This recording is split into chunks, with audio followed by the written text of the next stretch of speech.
हमेशा फायदा उठाएंगे। एक समय की बात है, एक राजा था जिसने अपने जीवन काल में कई लड़ाइयां जीती और काफी हद तक अपने साम्राज्य का विस्तार किया। क्योंकि समय के साथ राजा की सूझबूझ और साहस के कारण साम्राज्य बढ़ता गया। राजा या तो अपने शत्रुओं को परास्त करके वहां अपने साम्राज्य का झंडा गाड़ देता था, या फिर शत्रु स्वयं उसके सामने आत्मसमर्पण कर देता था। साम्राज्य के अंदर भी सुख और शांति का माहौल था। लोग बिना किसी डर के खुशी से रहते थे। इसी तरह उनका जीवन 55 वर्ष का रहा। राजा बहुत खुशी और धूप के साथ रहता था, लेकिन अब वह बूढ़ा हो चुका था। उसका एक ही बेटा था जिसकी उम्र सिर्फ 15 साल थी। राजा जानते थे कि इतने बड़े साम्राज्य पर शासन करने के लिए उम्र से ज्यादा समझदारी और कुछ महत्वपूर्ण बातें मायने रखती हैं। जो इन बातों को अपना लेता है वह इतने बड़े साम्राज्य पर आसानी से शासन कर सकता है। तभी एक दिन राजा ने बेटे को अपने कक्ष में बुलाया और कहा कि सुनो बेटा, ऐसा नहीं होता। इससे कोई फर्क नहीं पड़ता कि आप 15 साल के हैं या 55 साल के। दुनिया आपकी हैसियत के मुताबिक आपकी इज्जत करेगी। हर कोई चाहता है कि लोग उसकी इज्जत करें, उसे मजबूत समझें, लेकिन यह इतना आसान नहीं है। अगर आप चाहते हैं कि लोग आपका सम्मान करें तो सबसे पहले यह याद रखें, कभी किसी से आपका सम्मान करने के लिए न कहें। किसी से सम्मान की भीख न मांगे। यह कमजोरी की निशानी है, क्योंकि सम्मान लोगों के लिए एक शक्ति है, इतना अनमोल और शक्तिशाली ताकि उन्हें आपका सम्मान करना पड़े। क्या आप जानते हैं लोग समुद्र का सम्मान क्यों करते हैं? क्योंकि वह किसी को भी उसका सम्मान करने के लिए नहीं कहता है। समुद्र की शक्ति से प्रभावित लोग उसका सम्मान करते हैं क्योंकि वह शक्तिशाली है। लोगों के मन में समुद्र के प्रति सम्मान के अलावा आपके पास उस तरह की ताकत बनने का कोई और तरीका नहीं है ताकि लोगों को किसी भी स्थिति में आपका सम्मान करना पड़े। इसके लिए आप स्वयं को जीवन के हर पहलू में मजबूत और शक्तिशाली बनाएं। अपना वादा हमेशा पूरा करें, इससे आपको स्वचालित रूप से सम्मान मिलेगा।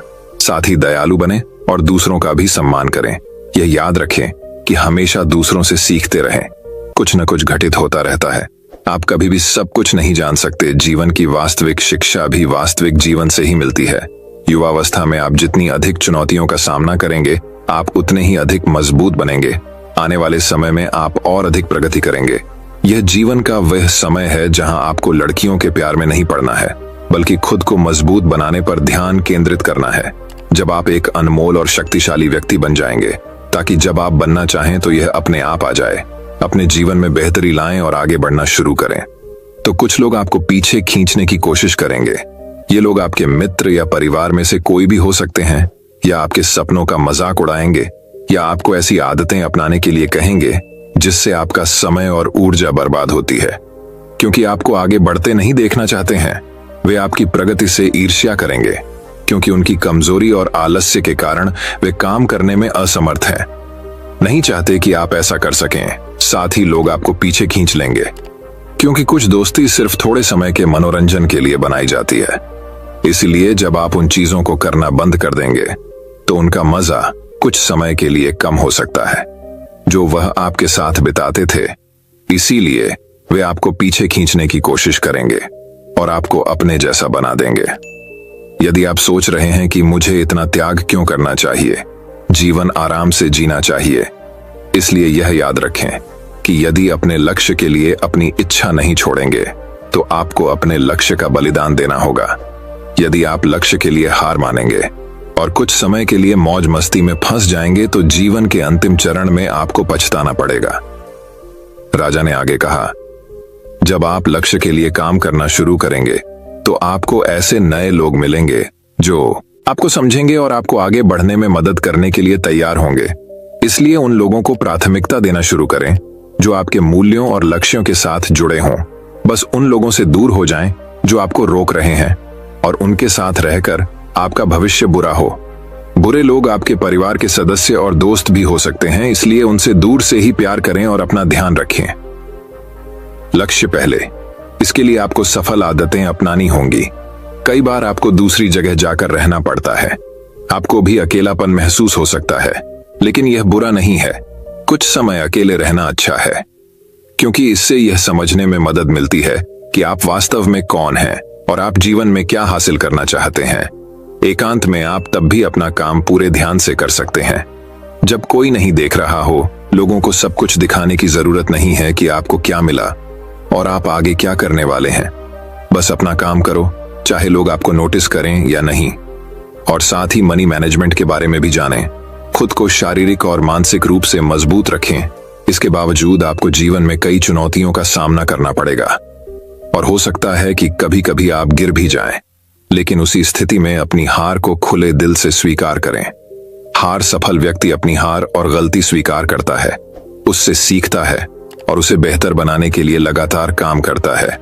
उन चीजों के बारे में कभी शिकायत न करें जो घटित हो चुकी हैं और जिन्हें आप नियंत्रित नहीं कर सकते। आपको बस उन चीजों पर ध्यान देना है जिन्हें आप नियंत्रित कर सकते हैं। किसी भी चीज को अपनी मानसिक शांति भंग करने की अनुमति न दें। इसके लिए नियमित रूप से ध्यान और प्रार्थना करें। याद रखें कि एक व्यक्ति केवल उतना ही महान हो सकता है जितना वह कल्पना कर सकता है। इसलिए एक बड़ा लक्ष्य बनाएं।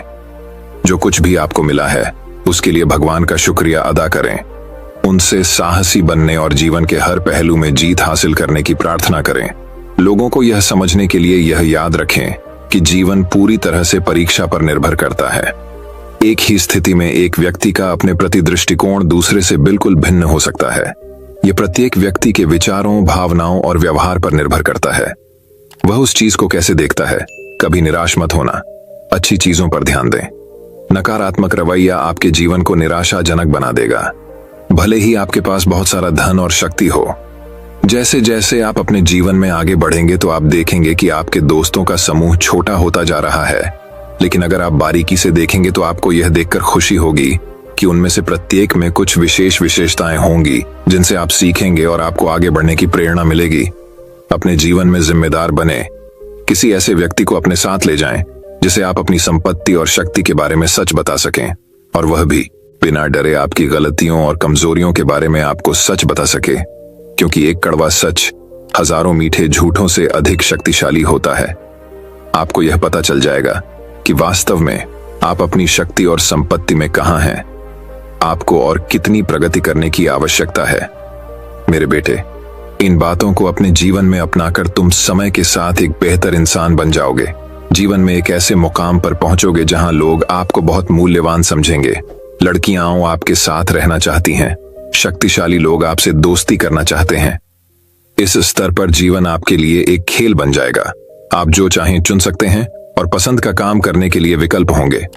जिस लड़की से आप प्यार करते हैं उससे शादी करें। आपके लिए यह आसान होगा। इस मंजिल पर मौज मस्ती करें और जीवन का आनंद लेना। ठीक है, लेकिन आप जो भी करें अपने मूल्यों और सिद्धांतों को कभी न भूलें जो आपको यहां तक लाए हैं। कई सफल होने के बाद फिर से उसी पुरानी स्थिति में पहुंच जाते हैं क्योंकि वह सफलता की चकाचौंध में खो जाते हैं। अपने मूल्यों और सिद्धांतों को भूल जाओ। जो मिला उन्हें यहां, और यही एक चीज उन्हें सफलता के शिखर से नीचे गिरा देती है। और जैसा कि मैंने आपको शुरुआत में कहा था कि दयालु बने और कभी भी सीखना बंद न करें, क्योंकि आप एक बार जीत गए हैं तो इसका मतलब ये नहीं है कि आप हमेशा जीतेंगे। यह हमेशा जरूरी है जीतने की ताकत। इसलिए कभी भी अपने आप को निराश न करें। जीवन के हर पहलू में हमेशा अपनी ताकत बढ़ाते रहें। तो दोस्तों, अब चलिए हमारे तीसरी कहानी की शुरुआत करते हैं। तीसरी कहानी, एक बार एक आदमी था जो सफलता का रहस्य जानना चाहता था। उसे जो भी पुस्तकालय मिला उसने उसे छान मारा। उन्होंने अनगिनत करोड़पतियों से बात की जो उन्हें अपना समय देते थे। यहां तक कि उन्होंने कई साल स्कूल में बिताए और पीएचडी की उपाधि हासिल की। उन्होंने इस महान रहस्य की खोज के लिए प्रत्येक जागते घंटे को समर्पित कर दिया। लेकिन जितना अधिक उसने देखा उतना ही अधिक निराश हो गया। उन्होंने निर्णय लिया कि अब कुछ नया आजमाने का समय आ गया है। मैं एक भिक्षु से बात करने जा रहा हूं, उन्होंने घोषणा की। एक व्यक्ति जो अपने आप में पूरी तरह से शांत है, उसे उत्तर अवश्य पता होना चाहिए। अब किंवदंती यह है कि एक भिक्षु था जो निर्वाण प्राप्त कर चुका था और एक विदेशी भूमि के ऊंचे पहाड़ों में रहता था। वह दुनिया और उसमें व्याप्त परेशानियों से छिपाकर अपने तक ही सीमित रहा। सफलता का रहस्य खोजने के लिए उस व्यक्ति ने अपना बैग पैक किया, एक हवाई जहाज का टिकट खरीदा और पहाड़ों के रहस्यमय भिक्षु को खोजने के लिए दुनिया भर में आधी उड़ान भरी। 2 दिन की लगातार यात्रा के बाद वह आदमी आखिरकार देर रात पहुंचा और पास के शहर में एक छात्रावास किराए पर लिया। वह सूर्योदय से पहले उठा और पहाड़ की चोटी पर अपनी यात्रा शुरू की।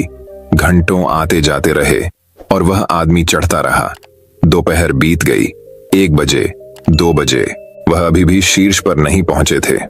अंत में 1 घंटे की धूप शेष होने पर वह आदमी एक अंतिम चट्टान पर चढ़ गया और पहाड़ की